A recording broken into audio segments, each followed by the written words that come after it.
There is not an animal on earth, nor a bird flying with its wings, but they are communities like you. We have neglected nothing in the book. Then unto their Lord they will be gathered.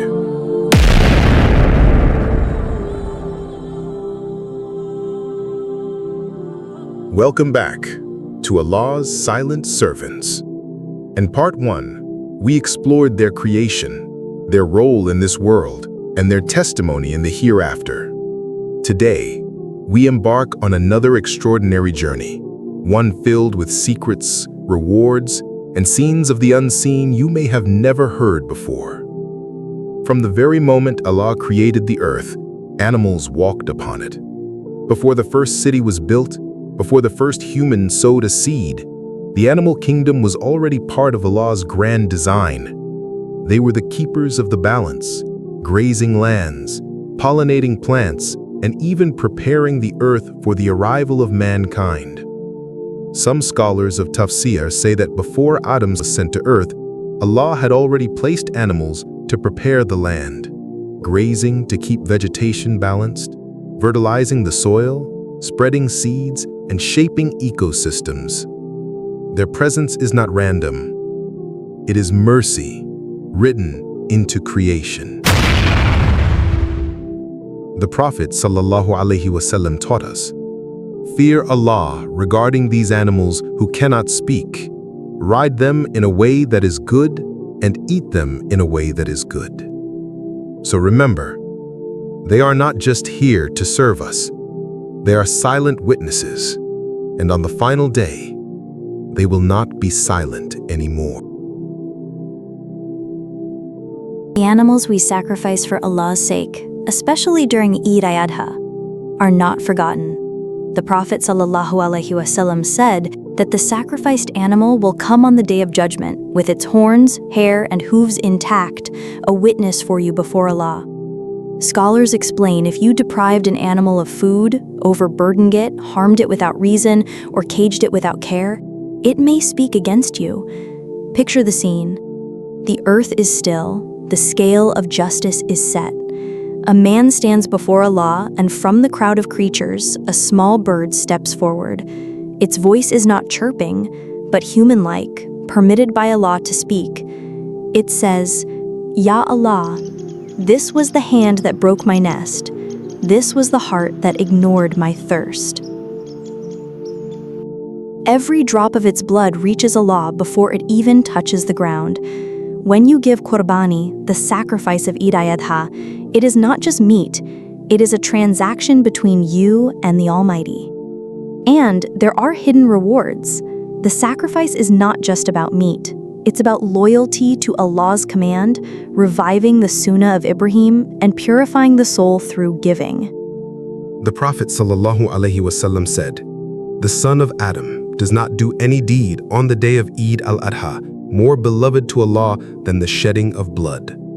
On the Day of Judgment, it will come with its horns, hair, and hooves. The blood is accepted by Allah before it falls upon the ground. Imagine your animal walking towards you on the Day of Judgment, glowing, testifying, Ya Allah, this person gave me for your sake. What many don't know, the act of sacrifice is a revival of Ibrahim's obedience when he was willing to give up his most beloved son for Allah's command. And every sincere sacrifice renews that spirit of loyalty and submission. Even the distribution of the meat, a third for your family, a third for relatives, and a third for the poor, is an act of unity and mercy woven into this sacred deed. In paradise, animals will exist, but in forms and beauty beyond imagination. The Qur'an describes the birds of paradise, whose meat will be served to the people of Jannah, tender, delicious, and unlike anything on earth. There will be horses of wings of pure gold for the believers to ride wherever they wish, camels, exotic creatures, and pets more beautiful than the mind can picture. And on the Day of Judgment, a mighty ram will be brought forth, representing death itself, and it will be slaughtered. Then it will be said, O people of paradise, eternity for you, no more death. O people of hell, eternity for you, no more death. Jannah will have animals, but in perfection beyond imagination. The Qur'an mentions, and the meat of fowl from whatever they desire. But these will not be animals of pain or fear. There will be no killing in Jannah. The food will come instantly, created for pleasure without suffering. There will be horses of dazzling beauty, some described as having wings of gold to ride wherever you wish, camels of unmatched elegance, exotic creatures unknown to this world, and beloved pets returned to you in perfection. And the moment that will echo through eternity, when the mighty ram representing death itself is brought forth and slaughtered. From that moment, life will be endless joy, and every animal in paradise will be a sign of Allah's mercy and beauty.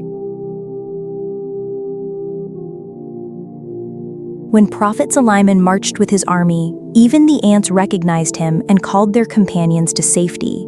He was granted the language of animals and ruled with justice over men, jinn, and beasts. And Prophet knew, when the flood came, the ark carried pairs of every animal. They were part of humanity's survival, silent passengers in one of the greatest tests in history.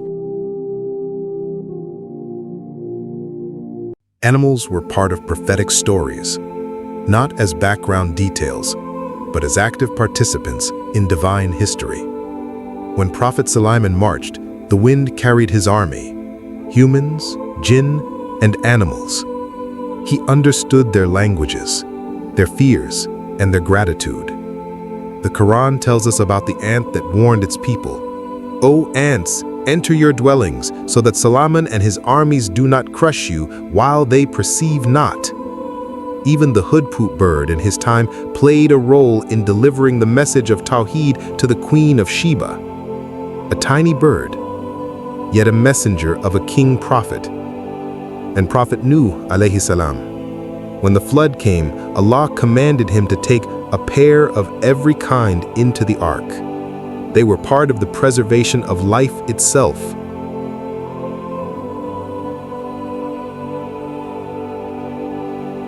Without them, the world after the flood would have been empty, silent, and incomplete. Allah permitted certain animals for us to eat: cattle, sheep, goats, camels, fish, and more. But even in eating, there is mercy. The Prophet ﷺ commanded that the slaughter be swift, the blade sharp, and the animal spared from unnecessary fear. Allah, in His wisdom, did not leave us to decide blindly what we can consume.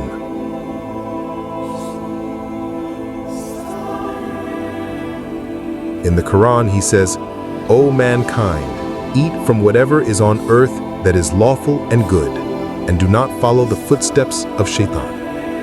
The balance is clear. Only what is halal, lawful, and tayyib, pure, benefits both the body and the soul. Camels, cattle, sheep, goats, these were created for nourishment, yet only through the name of Allah can they truly be consumed. The Prophet ﷺ commanded that no animal should be eaten unless slaughtered in the name of Allah, an act that transforms eating into an act of worship.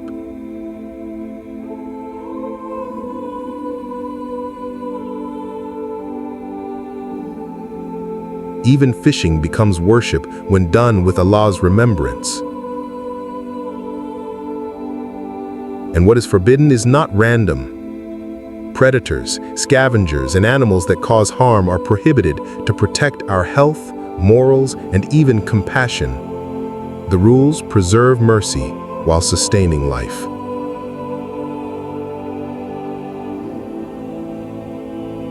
The camel, designed for the desert with eyelids like curtains against sand and the ability to store energy in ways humans still study.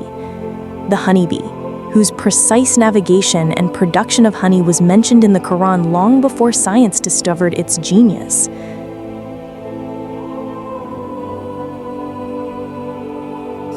Migratory birds that travel thousands of miles with accuracy better than any compass. Marine creatures that light the depths like stars in the ocean. Every one of them is a sign, a verse of creation written without ink, recited without sound, yet speaking directly to the heart that reflects.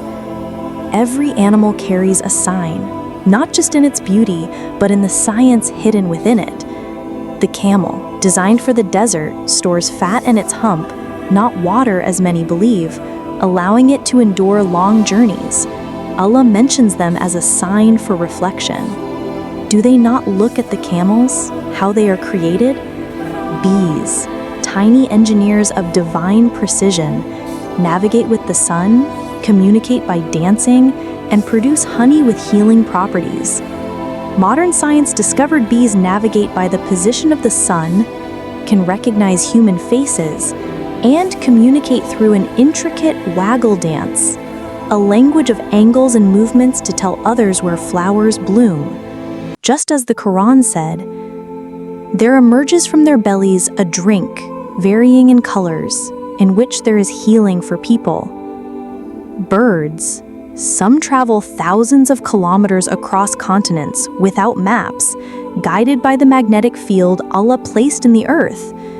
The migratory birds, such as the Arctic tern, travel over 70,000 kilometers a year, guided not by maps, but by a magnetic compass Allah placed within them. Even the tiny ant, mentioned in Surah An-Naml, can lift many times its own weight.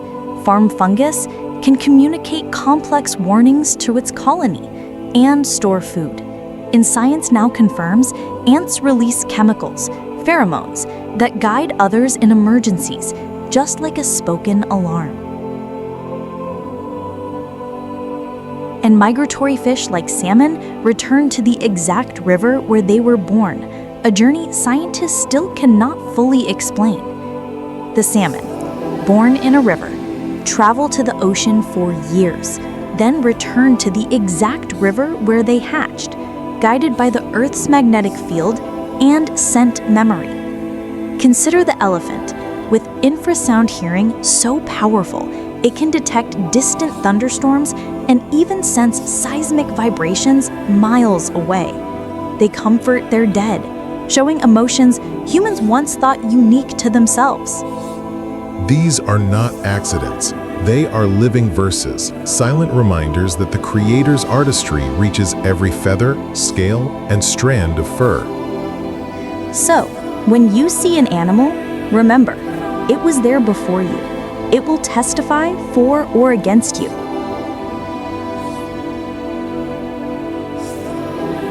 It may serve you in this life, and it may greet you in the next. They are not just creatures.